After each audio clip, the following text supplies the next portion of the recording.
Hi, my name's Melissa and I have created this channel, Mel Knits and Sews, because I decided to learn how to knit and I thought it might be interesting for people to watch me along that journey, since a lot of times people teach you how to knit because they've been knitting for 30 years or something, and so they tell you how to avoid certain pitfalls, but they don't actually generally show you making those pitfalls because they don't, they are comfortable with where they're knitting at this time. So they might tell you you might have tension issues, but they're not going to show you having tension issues and then figuring it out or those sorts of things. So that was kind of my thought behind. I also sew. I made these chair cushions, so an upcoming video will be me making more of these because we have 3 chairs that are like this, and our cat has, unfortunately, a fondness. Hi, Loki. He has a fondness for... Come here. He has a fondness for scratching chairs, so...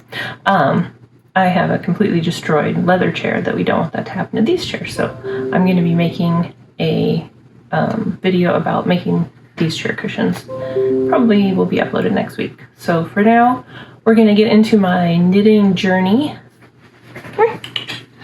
And this is Loki, our little troublemaker.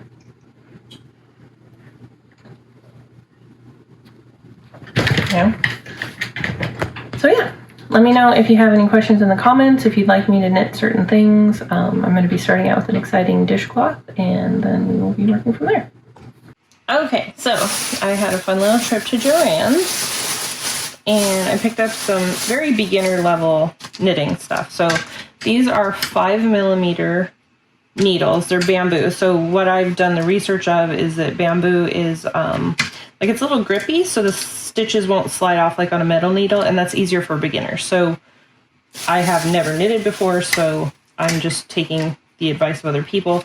I got basically like what's called a medium weight yarn, which is the same, it's the right size as far as I could tell, to these 5mm needles. So this is 100% cotton, and my plan is to make pot holders because I figure I don't want to make something that I'm not going to do anything with, but I also don't want to make something super complicated for my first project. So I'm 100% cotton isn't going to like melt like a polyester yarn would when you go to take something out of the oven. And then I also saw this is like a scrubber, like so you can make a dishcloth, which I thought was pretty cool. Like if I'm gonna make like maybe like gifts for people, that seems like it would be really neat to give them like a little dishcloth that was hand knitted. So I got those. It's in the same about weight, the medium, and then this was like on sale. It's an acrylic yarn, so obviously I can't make a pot holder with it, but I can make a scarf or something. Just something to practice with. So the point would be to use these things to get better at knitting, and then I really like to knit like socks or sweater or something, so, but I didn't want to start with those because they seem more complicated. And then my husband saw this glow-in-the-dark yarn, and he just had to have it because it was really awesome looking. And he used a black light on it, and it looks really neat. So I don't know what I'm going to do with it, but if you have any ideas, you can put it in the comments below. So this is my Joann's haul. Okay, so I've been watching videos and trying to practice. I found this yarn somewhere in the house. I don't know, it's probably acrylic. I had bought these needles for my project, which are size 5mm. So this is not the right yarn for this needle size. This is a slightly bigger, it's probably more like a 6 or a 7. So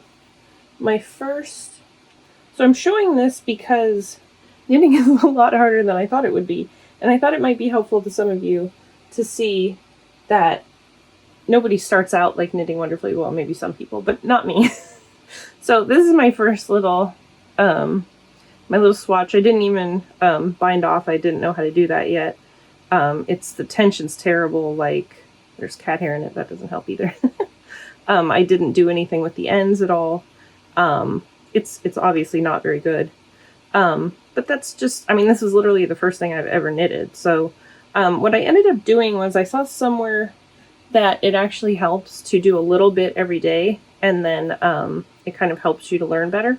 So what I did was every evening I just knit a tiny little swatch. This time I did try to bind off, but I ran out of yarn, so I must have cut it before I started, which I don't think is the right way to do it.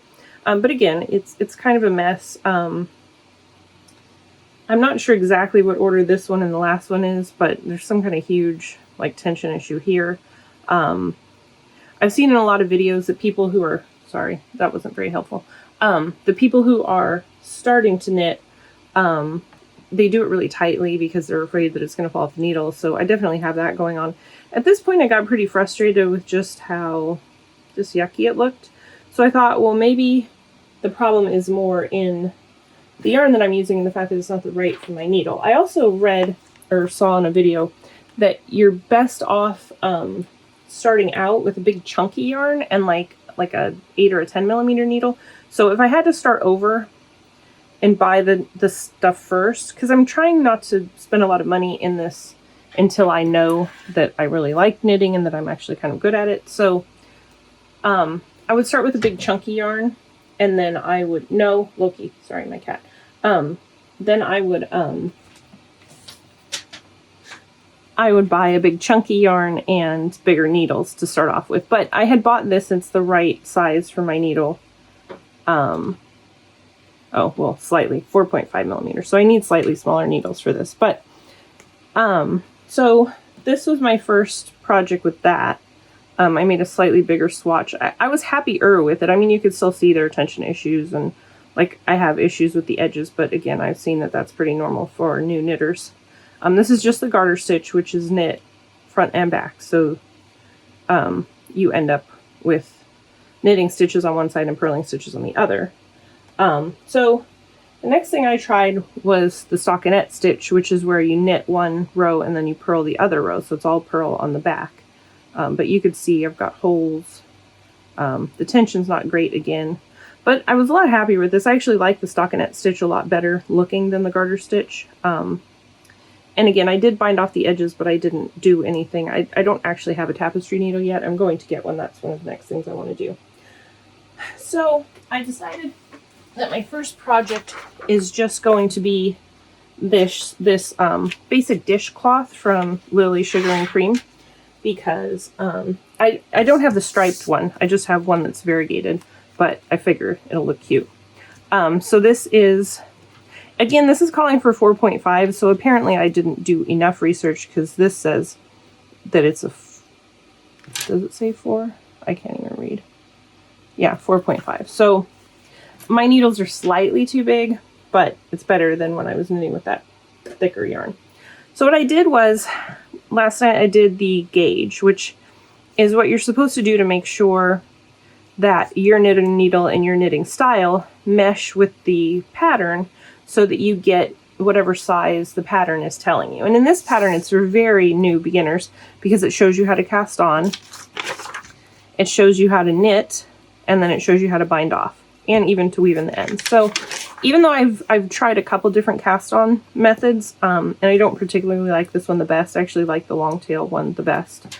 But I figured for this project, I would try to knit it on camera, and I would try to follow the pattern the way that it says to do it. So what I did last night was I made the gauge, and then in my research, I've seen that for things like this where it's a square, you want to block it off, which is where you take your swatch or your pot holder, your dishcloth, or whatever you're making, even sweaters and such, and you're going to pin it down to the size that you want it. And whether it's an animal fiber like wool or alpaca or, you know, those kind of fibers, you're going to get it wet in a little bit of very mild soap, and then you're going to dry it with a towel without wringing or felting it, which is where you would kind of agitate the fibers. You're going to lay it out, preferably on like a yoga mat, or they have obviously knitting mats. I just did this on cardboard because that's what I have right now. But this is cotton. So cotton, actually, it was recommended that you steam it. So I'm going to turn on my iron. It's probably going to make a bunch of weird noises. But so you basically try to get a straight line. Obviously, if I was doing this with a real project, I'd probably want at least a couple layers of cardboard if I was going to use cardboard, because this one layer isn't quite enough for the pins to sink into. I do have a yoga mat somewhere, so I will try to find that. But basically, what you're trying to do is you're trying to get rid of like how the edges don't quite go out. So you're not stretching it too much where you're like harming the fibers, or the, like, you don't want to stretch it out too much, because if you stretch it out too much, then it won't have that give. but you just want to kind of make everything straight, right? So let's see if I can steam yet. Yeah, apparently. Maybe I didn't fill it enough. Yeah, I think I need to fill it more. So I'm going to go fill it. I will be right back.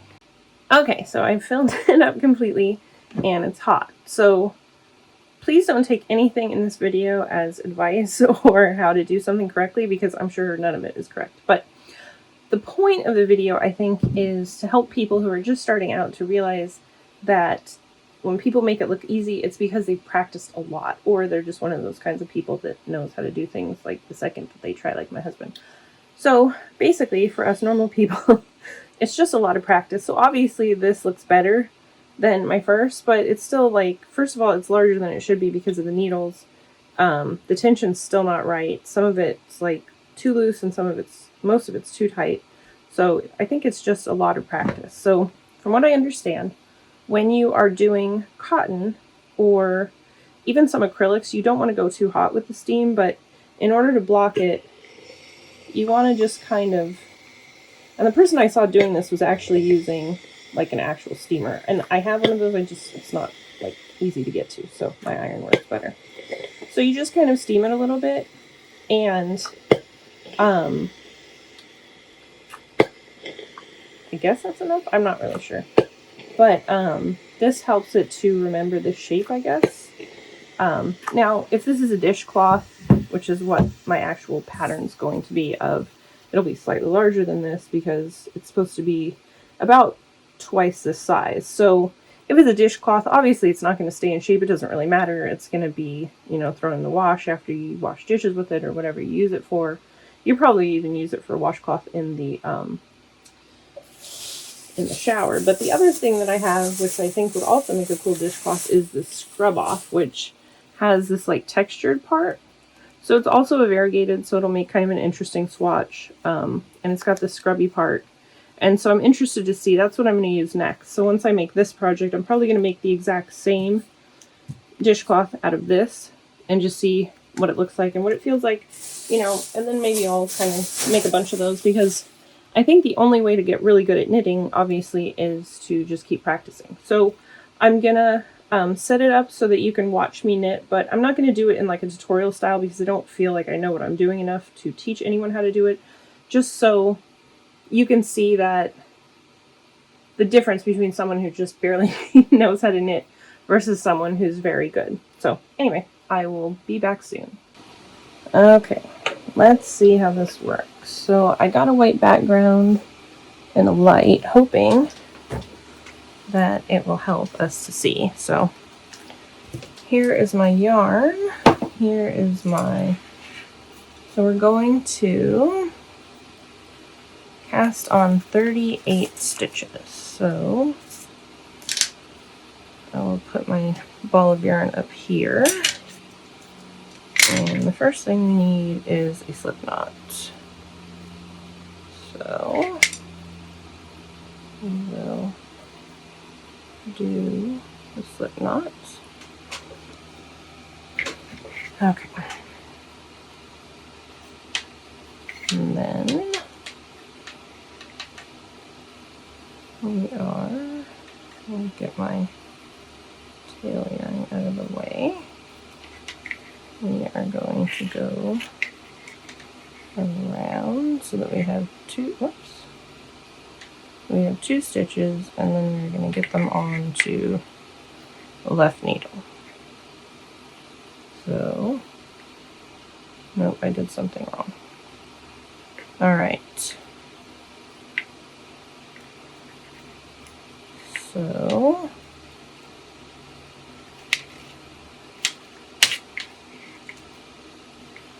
now we have 2 stitches, and then I'm going to get that stitch onto the needle. Okay. Now, in the videos that I've watched, they basically say that your cast on should be like a bit looser than your normal stitches, so you kind of want, and then this cast on method, you're inserting your needle not in the stitch itself, but underneath it. And again, this is not my favorite method to cast on, but I figured I would follow the pattern. And if you leave it a little bit loose, it's a lot easier to get your needle in between them. So I now have 5 stitches, so I will probably fast forward this to when I have all 38.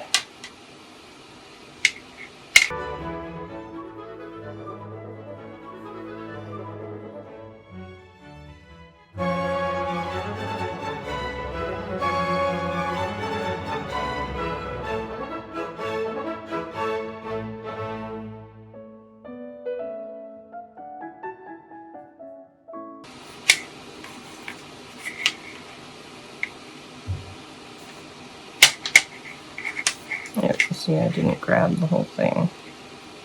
So one of the hard parts about yarn being multi-strand is that sometimes your needle just picks up part of the loop, and that's not good.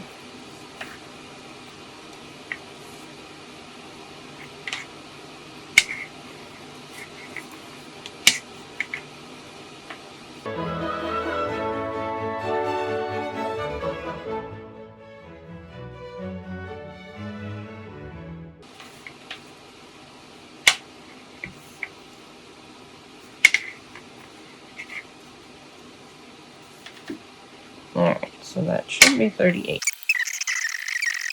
But nope, one more.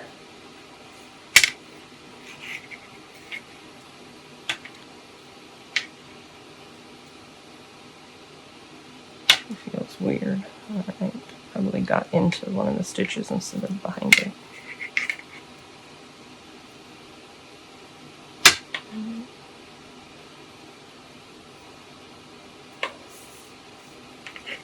Alright, so we got our 38.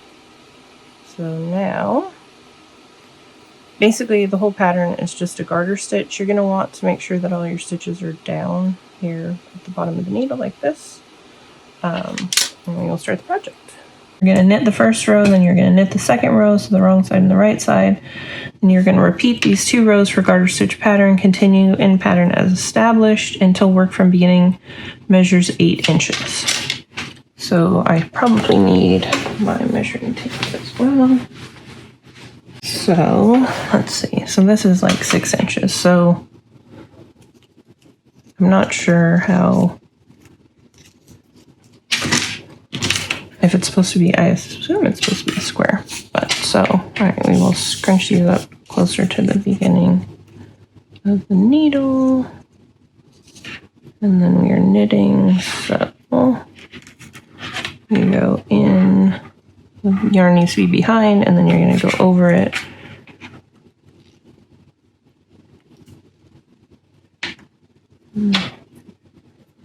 There's something weird about that. All right. And again, my stitches are kind of tight, even though I tried to make them loose.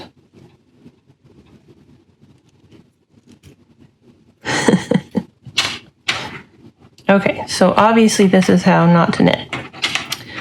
But we've got 1 stitch. So, and then I also saw a tip that you don't want to tighten up the first stitch on a row.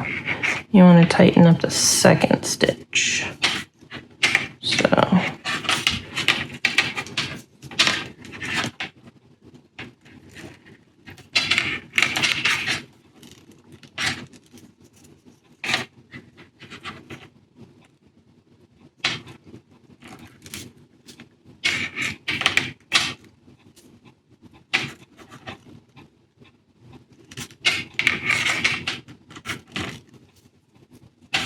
and you don't want to knit on the tips because then all your stitches will be really tighter than you're making them already. You want to knit on the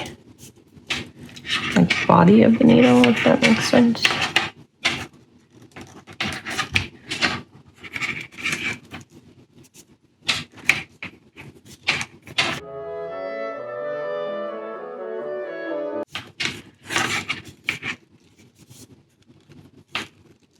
And always, you know, when you begin something, it's going to feel awkward and kind of weird.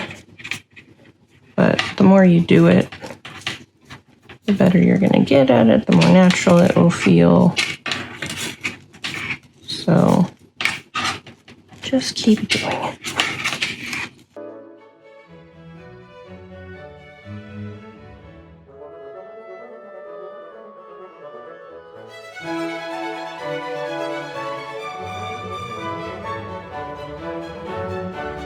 Alright, so we're coming up to the last stitch. And the other tip I had seen for neater edges is to just barely, like, don't stretch this stitch out. Alright, so we have the first row knitted. So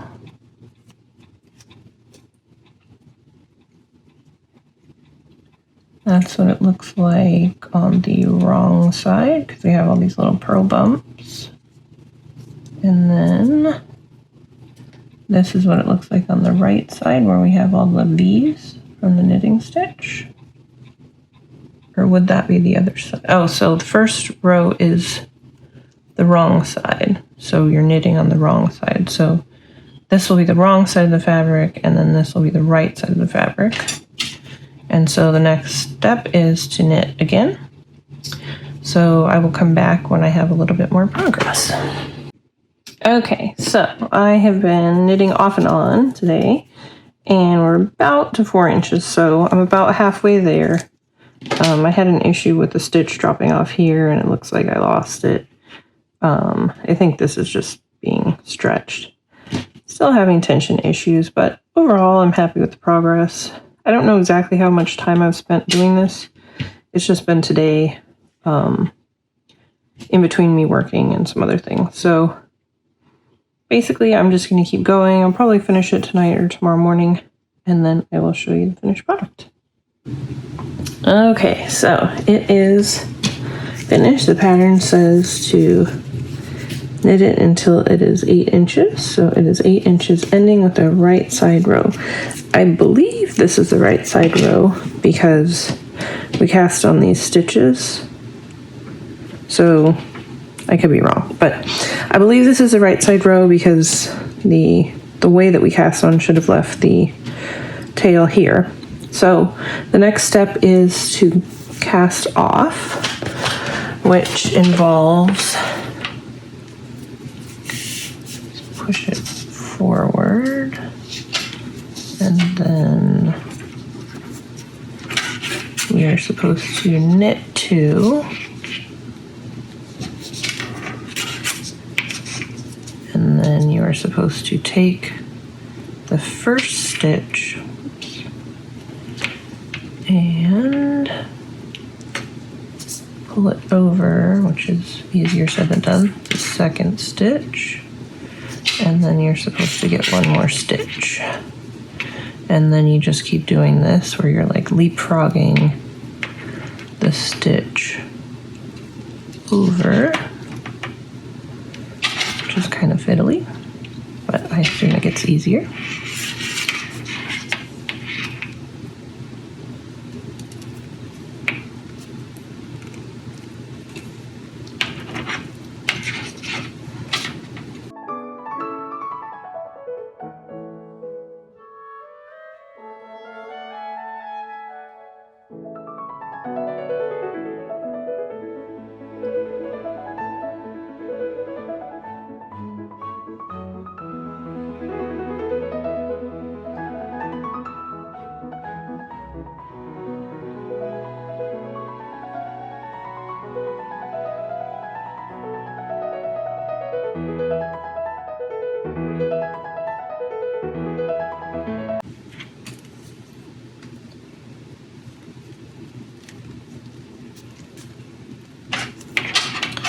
Okay, so cut yarn, leaving enough to sew in an end.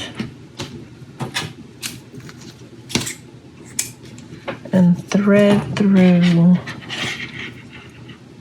the loop at the end.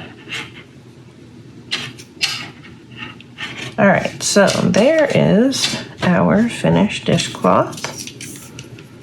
So the only thing left to do is to weave in the ends, but I still don't have the tapestry needle, so I will be doing that a little bit later. This is what our dishcloth looks like. Here's where I dropped the stitch. There probably was a way to save it, but I didn't know what that was. The edges look okay. I was pretty careful trying to do the tricks I've seen on keeping the edges careful. Obviously there's tension problems, and the variegated yarn looks kind of weird, I guess, like when it's like the light blue against the darker green, but overall I'm happy with it. I was going to block it. I think that this should work. It's a bunch of different, oh no, I guess not. So I will have to figure out something else for the blocking, but for now I'm happy with this, and I will show you when I get the blocking set up.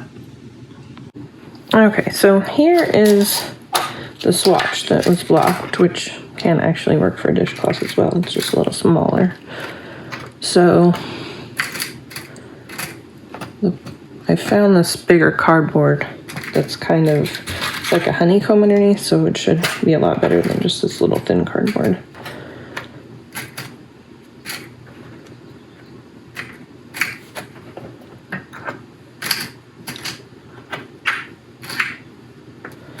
All right, so as you can see, it now holds its shape, including the corners, better. So see how this one looked just the same, but now it looks like a square.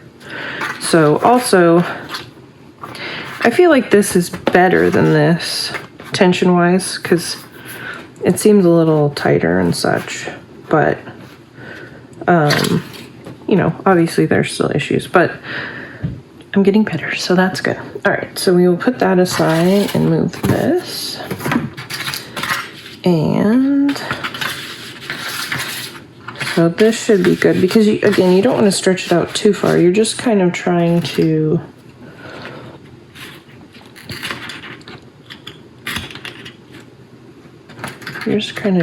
hold it in more of a straighter. Yeah, this works a lot better.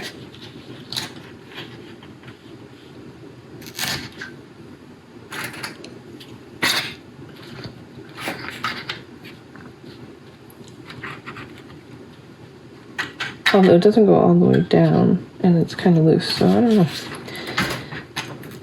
I guess the jury is out. I think the yoga mat or the actual knitting blocking board probably work a lot better.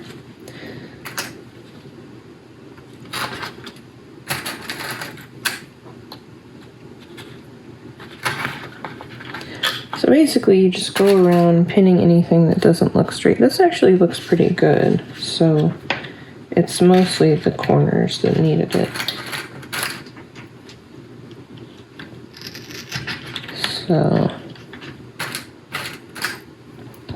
I think I will put a couple more in and then call it good.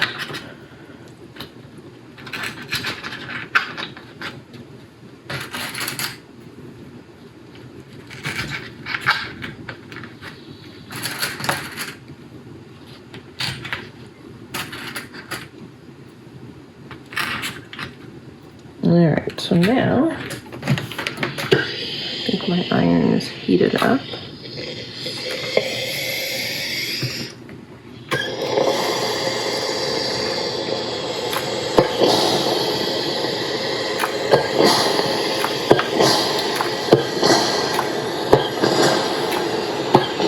And I'm actually able to get closer to it because of the pins being able to go in further.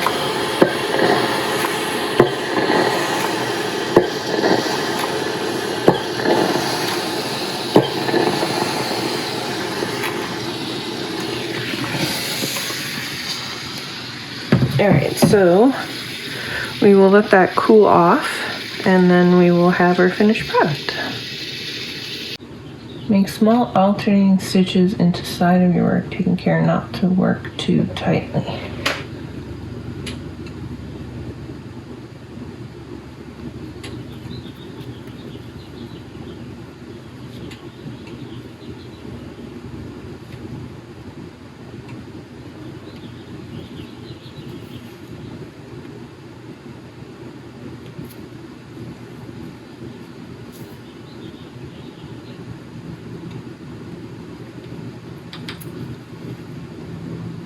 And then go back the other way.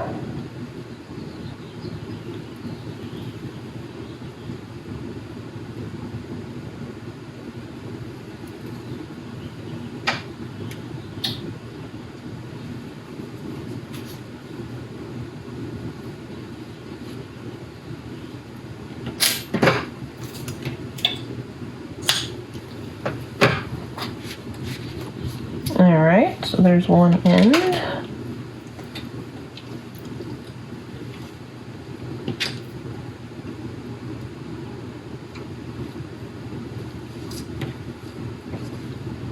Okay, so this is going to be more of an issue since it is a darker color.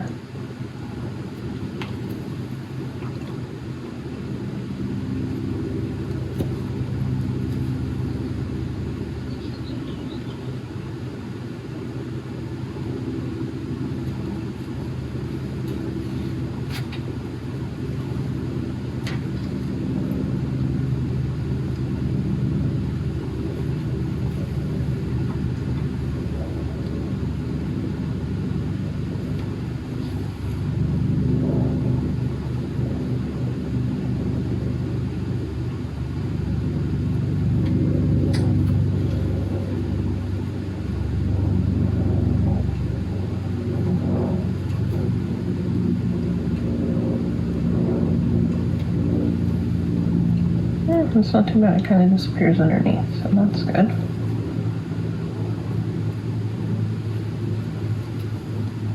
All right.